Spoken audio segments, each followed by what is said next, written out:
Now, Ignatius is actually going to define God for us. We've already seen that God is the Father, but in several passages, Ignatius is going to actually use singular pronouns to describe this God, because Ignatius believes that God is only one person, a single person.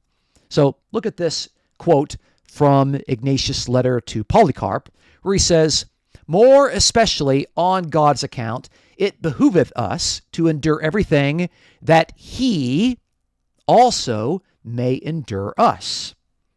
So Ignatius is saying that we need to endure all these things so that he, namely God, can endure us. He describes God with a third-person singular pronoun.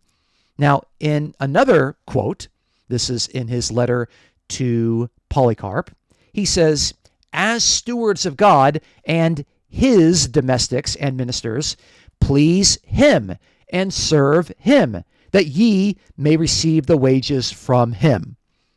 So we can see singular pronouns being used to describe the one true God. This is how average people describe entities that are only one person.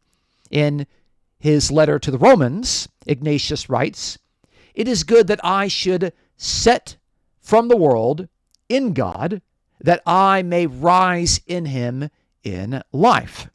So he describes God, and he believes that after his martyrdom, at some point in history, he's going to rise. I think this is a reference to the belief in resurrection, but he's going to rise in him, namely in God, who of course is described as only one person. He's going to rise in life. So there are a couple of traces of the beliefs that Ignatius has about the future resurrection.